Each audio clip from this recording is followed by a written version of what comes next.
अस्सलाम वालेकुम दोस्तों, मेरा नाम है शाहिद अंसर और आप देख रहे हैं क्रिकेट लवर यूट्यूब चैनल। तो दोस्तों वीडियो को लाइक शेयर करना मत भूलें और चैनल को सब्सक्राइब कर दें।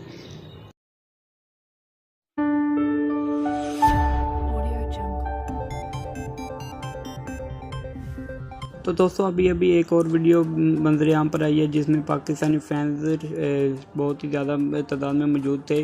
वो पाकिस्तान टीम को हार कर पवेलियन जाते हुए देखा तो उन शायकीन का क्या कहना था तो आप खुद ही इस वीडियो में देख लें। याद रहे कि पाकिस्तान वर्ल्ड कप के पहले मैच में वेस्ट इंडीज़ से बुरी तरह हारा था, जिस पर शायकीन क्रिकेट ने कौमी टीम को सख्त तनकीद का निशाना बनाया और तरह तरह की बातें सुनाई। चलिए वीडियो को देख लेते हैं। उससे पहले अगर आपने हमारे चैनल को सब्सक्राइब नहीं किया तो प्लीज़ अभी सब्सक्राइब कर दें, क्योंकि हम इस तरह की और भी वीडियोस लाने वाले हैं। बेल आइकन को भी ज़रूर दबाइएगा।